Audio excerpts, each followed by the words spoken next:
ఎందుకనగా తన కుమారుడు అనేక సహోదరులలో జ్యేష్ఠుడగునట్లు. ప్రియులారా, ఈ మాటలు చాలా జాగ్రత్తగా ధ్యానించండి.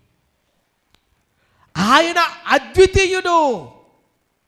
He's a begotten son. Begotten అనే మాటకు అద్వితీయుడని తర్జుమా చేయబడింది. He's a begotten son. ఆయన ఒక్కడే. బిగాటెన్ అంటే అద్వితీయుడు అని అర్థం.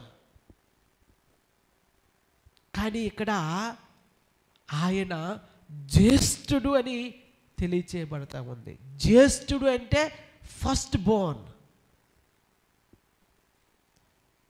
జ్యేష్ఠుడు అంటే కనిష్ఠుడు ఒకడు ఉన్నాడు. దేవుని నామానికి మహిమ కలుగును గాక.